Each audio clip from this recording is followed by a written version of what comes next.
Sa ang nangyari po kasi 'di ba, minadali yung sa Department of Justice, yung tuni-tuniladang ebidensya na ipinresenta namin hindi man lang kinonsider nung panel.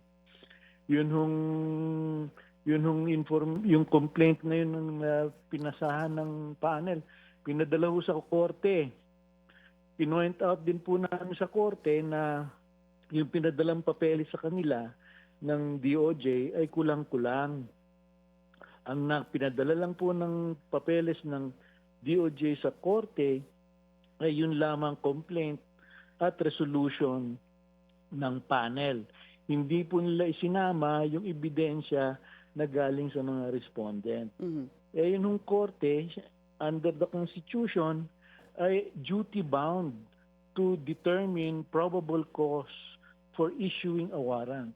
And in determining probable cause for issuing a warrant, the judge is under duty to examine the records of the case, including the evidence presented by the defendants. Yung korte po sa Laguna, admittedly in the resolution that it issued denying our motion, admitted that what she saw was only the complaint and the resolution of the fiscal.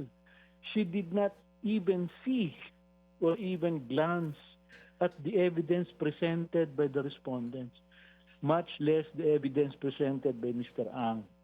Paano ho naman magiging due process yun? Hindi man lang niya tinignan yung side ni Mr. Ang.